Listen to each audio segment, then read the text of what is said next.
आज जिस फिल्म को मैं एक्सप्लेन करने वाला हूँ उसका नाम है सबसर्वियंस। ये कहानी है निक नाम के एक आदमी की जिसकी वाइफ को दिल की बीमारी थी और निक अपनी बीवी की हालत को देखते हुए ही अपने एक छोटे बेटे और बेटी के साथ एक एआई रोबोट लेने के लिए आता है। वो यहाँ पर एक एआई रोबोट चेक कर ही रहा था, तभी उसकी बेटी यहाँ से गायब हो जाती है। अब निक परेशान हो जाता है, वो उसे चारों तरफ ढूंढने लगता है, लेकिन तभी उसकी बेटी को यहाँ पर एक एआई रोबोट लेकर आती है जिसका नाम एलिस होता है और ये इनकी सबसे एडवांस रोबोट थी जो कि बच्चों के साथ काफी अच्छा बिहेव करती थी। निक की बेटी इसलिए कहती है कि डैडी हमें इसी रोबोट को लेना चाहिए, आप प्लीज इसे ले लीजिए ना। निक भी मान जाता है। अब अगले दिन एलिस की डिलीवरी इनके घर पर कर दी जाती है। यहाँ पर एलिस निक की सारी चीजों का टाइम टेबल मांग लेती है। अब निक उसे सारी चीजें समझाकर अपनी बेटी आइला को स्कूल छोड़ने के लिए चला जाता है। अब पीछे से एलिस घर के सभी काम करना शुरू कर देती है। वो यहाँ पर निक की वाइफ का फोटो भी देखती है। निक जब वापस आता है तो उसका घर पूरी तरह से साफ मिलता है और आज एलिस आइला की फेवरेट डिश भी बनाती है, लेकिन आइला कहती है कि ये मेरी मोम की डिश की तरह नहीं है। तभी निक का बेटा यहाँ पर रोने लगता है। निक कहता है कि ओ मैक्स, तुम मुझे हमेशा परेशान करते हो।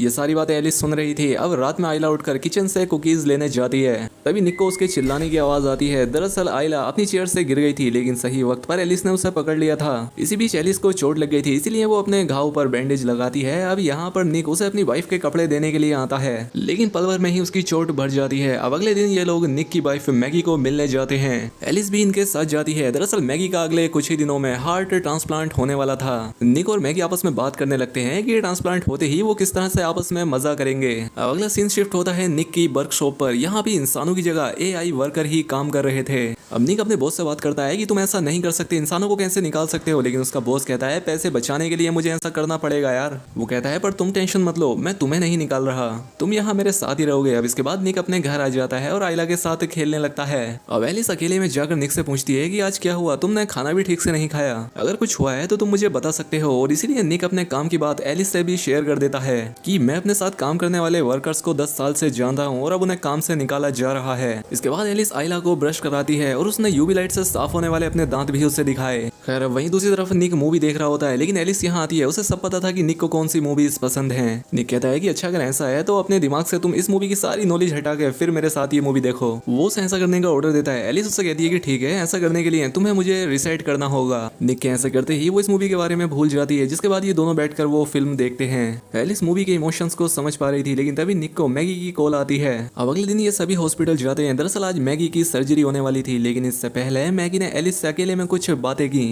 वो उससे कहती है कि देखो अगर मुझे कुछ हो जाता है तो तुम्हें निक का ख्याल रखना होगा, भले ही तुम्हें उसके ऑर्डर के खिलाफ क्यों ना जाना पड़े, लेकिन तुम्हें उसका ख्याल रखना होगा। अब ऑपरेशन का टाइम हो जाता है, लेकिन जो हार्ट ट्रांसप्लांट की सर्जरी के लिए आने वाला था वो तूफान की वजह से आज आया ही नहीं। मैगी अपने हस्बैंड से कहती है कि तुम बच्चों को लेकर घर चले जाओ, मुझे अकेला रहना है। निक बहुत गुस्सा था। वो कहता है कि ऐसा कैसे हो सकता है, बस आज कुछ तेज हवाओं की वजह से वो नहीं आया और मेरी बीवी की जान जा सकती है। लेकिन यहाँ पर एलिस उसे गुस्सा करने से रोकती है, कहती है कि तुम इस तरह से खुद को चोट पहुंचा लोगे। और यहाँ पर निक नोटिस करता है कि एलिस की भी नर्व्स चल रही है। दरअसल उसके पास भी धड़कने वाला दिल था, लेकिन वो कहती है कि मेरा दिल तुम्हारे दिल की तरह कुछ फील नहीं कर सकता। यहाँ पर एलिस उसे टच करने लगती है और कहती है कि तुम्हारे ब्लड प्रेशर को समझकर मैं बता सकती हूँ कि तुम्हें अच्छा लग रहा है, इससे तुम्हारी स्ट्रेस कम होगी। लेकिन निक मना कर देता है और यहाँ से चला जाता है, लेकिन ये चीज उसके दिमाग से नहीं निकलती। अब अगले दिन वो काम पर जाता है जहाँ पर सारा काम रोबोट्स कर रहे थे। फिर मैगी से मिलने जाता है जो कि एकदम मरने ही वाली थी। अब उसकी उम्मीदें टूटने लगी थी। खैर जब निक अपने घर जाता है तो वो देखता है कि उसकी फैमिली फोटो में से मैगी की फोटो गायब थी। इस बारे में वो एलिस से पूछता है तो वो कहती है कि तुम्हारी बेटी तुम्हारी वाइफ का फोटो देखकर दुखी हो रही थी, इसीलिए मैंने उसे खुश रखने के लिए उसे हटा दिया।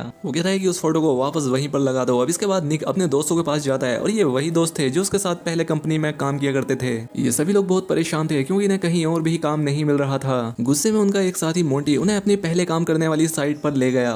निक से कहता है कि मैं अंदर अपना कुछ सामान भूल आया हूँ, बस मैं उसे लेकर अभी वापस आता हूँ। लेकिन अंदर जाने के बाद वो निक से पूछने लगता है कि चलो यहाँ का कोड बताओ, क्या यहाँ का सिर्फ एक ही कोड है या तुम्हें कुछ और कोड मिला है। निक कुछ नहीं बोलता, इसलिए वो उसकी बेटी का डेट ऑफ बर्थ उस कोड में भर देता है। ये चैम्बर खुल जाता है, उसमें से एक रोबोट बाहर आता है और मोंटी उसका सर तोड़ देता है। ये लोग निक को दबोच लेते हैं और उन सभी रोबोट्स को तोड़ डालते हैं। निक अपने घर जाकर नहाने लगता है, लेकिन तभी वहाँ पर एलिस आ जाती है। उसने निक की वाइफ के कपड़े पहन रखे थे। निक कहता है कि तुमने ये कपड़े क्यों पहने हैं। एलिस कहती है क्योंकि तुम्हारी वाइफ की स्मेल तुम्हारे बेटे को खुश करती है। लेकिन निक के कहने पर एलिस ये कपड़े उतार देती है। एलिस कहती है लो फिर अब सही है। अब इसके बाद वो एलिस के करीब आने लगती है। एलिस कहती है कि मैं तुम्हारा सारा दुख दूर कर सकती हूँ। निक मना करने की कोशिश करता है लेकिन वो उसकी वाइफ की आवाजें निकालना शुरू कर देती है। अब निक भी सोचने लगता है कि ये मैगी है, इसीलिए इन दोनों के बीच बहुत कुछ हो जाता है। अब अगली सुबह निक को इस बात का बहुत दुख होता है। सुबह होने पर वो एलिस से कहता है कि कल रात जो हमारे बीच हुआ उसे भूल जाओ, ये दोबारा नहीं होना चाहिए। लेकिन एलिस कहती है कल रात को तुम्हारी स्ट्रेस कम हुई थी। निक गुस्सा हो जाता है कि मुझे बार बार ऐसे चेक करना बंद करो। अब इसके बाद निक अपनी बेटी आइला को लेकर स्कूल चला जाता है। अब इस दिन इसकी साइट पर पुलिस आई हुई थी और उसका बॉस निक से पूछता है कि तुम्हारे कोट से इसे खोला गया। लेकिन निक कहता है कि मेरा कोट तो मेरी बेटी का डेट ऑफ बर्थ है, उसे कोई भी गेस कर लेगा। बॉस कहता है कि इस बारे में अगर कुछ भी जानते हो तो बता दो वरना बहुत बुरा होगा। तभी निक को मैगी का कॉल आता है। उन्हें उसके लिए नया हार्ट मिल गया था। मैगी की सर्जरी सक्सेसफुल हो जाती है, उसकी जान बच जाती है। वो मैगी को घर ले आता है। अब अगली सुबह होते ही वो अपने बेटे मैक्स के पास जाती है। मैगी से मैक्स को उठाया नहीं जाता तो एलिस आकर उसे ले लेती है। ये चीज मैगी को अच्छी नहीं लगती कि उसका बेटा उससे ही किसी ने ले लिया। अब एलिस मैक्स के साथ प्लेग्राउंड में जाती है लेकिन यहाँ पर एक बच्चे के चीखने से मैक्स रोने लगता है। इसलिए एलिस बड़ी ही रूडली उस बच्चे को चुप रहने के लिए कहती है। अब ये देखकर उस बच्चे का एआई सर्वेंट एलिस से बोला लगता है तुम्हारे ओनर ने तुम्हें कुछ ज्यादा ही छूट दे दी है। एलिस कहती है कि नहीं, जब मेरे ओनर ने मुझे रिसेट किया तब मैंने खुद ही अपने कुछ रूल बदल लिए। अब शाम को मैगी सभी के लिए खाना बनाती है लेकिन यहाँ पर भी उसे चक्कर आ रहे थे। अब यहाँ पर उसकी बेटी खाना खाकर कहती है कि ये खाना एलिस से बहुत अच्छा है, लेकिन ये चीज एलिस को पसंद नहीं आती है। अब अगले दिन जब मैगी उठती है तो उसे आइला के चिल्लाने की आवाज आती है, इसलिए वो नीचे की तरफ भागती है लेकिन रास्ते में ही गिर जाती है। इसलिए एलिस मैगी को उठाकर उसके रूम में लेकर जाती है। अब रात को जब काम से निक वापस आया तो उसे अपनी बेटी के कमरे से एलिस की आवाज आई। वो उसे कहानी सुना रही थी। निक एलिस से मना करता है कि उसकी माँ खुद कहानी उसे सुना देगी। एलिस कहती है कि मैगी सीढ़ियों से गिर गई थी, वो रेस्ट कर रही है, जिस पर निक उससे कहता है कि तुमने तो सीढ़ियों को ठीक किया था ना। एलिस कहती है मैं दोबारा उन्हें ठीक कर दूंगी। इसके बाद निक मैगी के पास जाता है, कहता है कि चलो मेरे पास तुम्हारे लिए है एक सरप्राइज है। अब निक अपनी वाइफ को अपने साथ ग्राउंड में लेकर गया। वो पूरा परिवार एक साथ डिनर करता है लेकिन अंदर से एलिस ये सब देखकर जल रही थी। अब इसके बाद निक और मैगी ये सब लोग अपने कमरों में चले जाते हैं लेकिन तभी बीच में एलिस आ जाती है। वो कहती है कि तुम्हारी बेटी तुम्हें बुला रही है। निक दोबारा जब गार्डन में जाता है तो इसका वही दोस्त मोंटी यहाँ आ जाता है। ये दोनों यहाँ पर बैठकर ड्रिंक करने लगते हैं। मोंटी निक से बताता है कि मेरी वाइफ ने मुझे छोड़ दिया, मेरे पास पैसे नहीं है और किसी ने मेरा नाम भी पुलिस को बता दिया। मोंटी को लगता है कि ये निक ने किया है, इसीलिए ये दोनों आपस में बहस करने लगते हैं। मोंटी निक को मारना शुरू कर देता है। वो उसके सर पर बोतल फोड़ने ही वाला होता है। तभी यहाँ पर एलिस आ जाती है और वो मोंटी को निक को मारने से रोकती है। मोंटी निक से कहता है कि अपने बॉस को बताओ कि कल सुबह तक वो मेरा नाम इस केस से हटा दे वरना मैं तुम्हारा नाम भी उससे बता दूंगा। अंदर एलिस कहती है कि मुझे अपने ओनर को बचाने के लिए बीच में आना पड़ा और वैसे भी तुम्हारे बच्चों को कोई संभालने वाला तो चाहिए ही। यहाँ पर एलिस ये भी बताती है कि निक तुम्हारी वाइफ मैगी ज्यादा दिन तक जिंदा नहीं बचेगी लेकिन उसके बाद मैं उसकी जगह ले सकती हूँ। निक इस बात पर गुस्सा हो जाता है, कहता है कि तुम उसकी जगह कभी नहीं ले सकती। उसके पास दिल है, उसे दर्द होता है, फीलिंग्स हैं उसमें, उसे चोट लगती है, उस पर चोट के निशान है। एलिस कहती है कि बताओ निक, मैं भी अपने ऊपर चोटों के निशान बना सकती हूँ। यहाँ से जाने के बाद निक सो जाता है। वहीं दूसरी तरफ मोंटी अपनी वाइफ को वॉइस नोट भेज रहा था, कहता है कि प्लीज मेरे पास वापस आ जाओ। लेकिन वहाँ पर एलिस आ जाती है। वो मोंटी से कहती है कि तुम निक को और परेशान नहीं कर सकते, वो पहले से ही परेशानियों से जूझ रहा है। वो कहता है ओ अच्छा ऐसा है, उस पर गन तान देता है। लेकिन एलिस मोंटी से ज्यादा ताकतवर थी। वो पहले उसकी रोबोट को खत्म करती है और फिर मोंटी को। अब अगली सुबह निक अपने बॉस के पास पहुंचा। वो यहाँ पर अपने बॉस से कहता है कि तुम प्लीज मोंटी के ऊपर लगे सारे फाइन्स हटा दो। लेकिन उसका बॉस कहता है कि मोंटी तो मर गया, उसे इस बात पर विश्वास नहीं होता। वहीं घर में एलिस मैगी की मदद करती है। वो उससे कहती है कि मैं तुम्हें छोड़कर नहीं जा सकती, तुम्हारी दवाइयों की वजह से तुम बेहोश हो सकती हो और यहाँ बाथटब में तुम्हारी जान भी जा सकती है। साथ ही एलिस बताती है कि निक बहुत स्ट्रेस में है और ये उसे और भी ज्यादा दुख देगा, खासतौर पर तब जब तुम उसे पूरी तरह से सेटिस्फाई नहीं कर पा रही हो। मैगी कहती है कि तुम्हें कैसे पता वो सेटिस्फाई है या नहीं। एलिस बताती है क्योंकि जब वो सेटिस्फाई होता है तो उसका ब्लड प्रेशर और टेंशन कम हो जाती है। मैगी कहती है कि तुम्हें ये कैसे पता। वो समझ जाती है कि एलिस और निक ने सब कुछ कर रखा है। अब मैगी एलिस को गुस्से में गैराज में भेज देती है और वो निक से इस बारे में पूछती है। यहाँ पर निक उसे समझाने की कोशिश करता है कि वो सिर्फ एक मशीन है और ऊपर इनका बेटा मैक्स रो रहा था।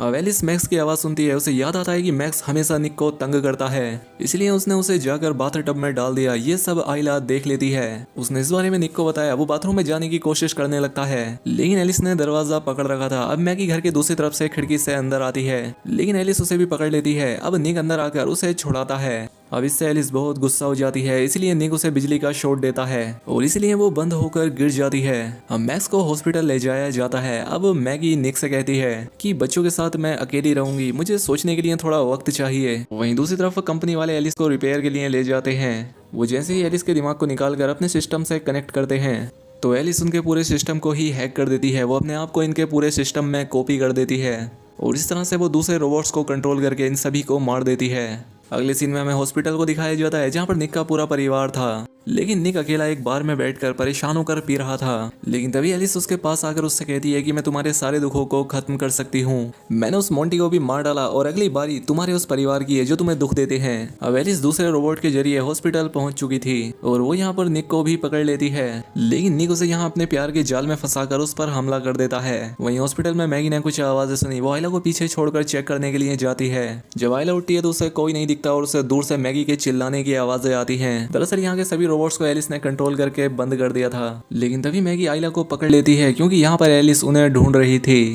अब एलिस यहाँ पर एक नर्स को पकड़ लेती है और मैगी मौके का फायदा उठाकर एला को लेकर यहाँ से निकल जाती है। लेकिन यहाँ पर एलिस मैगी को लगा एक ग्लास का टुकड़ा देख लेती है। वो अपने यूवी लाइट से इस ब्लेड को ट्रेस करते हुए आगे बढ़ती है, लेकिन वो जैसे ही उस तक पहुंचते हैं वो उस पर CO2 डालकर यहाँ से भाग निकलते हैं। अब निक भी तेजी से हॉस्पिटल आ रहा था, लेकिन उससे पहले ही एलिस मैगी को पकड़ लेती है। वो उसका दिल निकालकर उसे मारने ही वाली होती है कि तभी यहाँ निक आकर उसे टक्कर मार देता है। अब मैगी जाकर निक को कार से बाहर निकालती है। वो बेहोश हो चुका था, वो मैगी को उठाने पर भी नहीं उठता और अब एलिस उठ चुकी थी। वो फिर से आकर मैगी को मारने वाली होती है, लेकिन पीछे से आकर निक उस पर हमला कर देता है। इस बार निक और मैगी मिलकर एलिस को बंद कर देते हैं। वो पूरा परिवार बच जाता है और अब निक का हॉस्पिटल में इलाज किया जाता है। वहीं इस रोबोट कंपनी का मालिक जैसे ही अपने रिपेयर सेंटर में पहुंचा और वो जैसे ही कंप्यूटर को ऑन करते हैं एलिस एक्टिवेट हो जाती है। वो फिर से अपने आप को कॉपी करना शुरू कर देती है। वो बाकी रोबोट्स को भी कंट्रोल कर लेती है और एलिस फिर से जाग जाती है,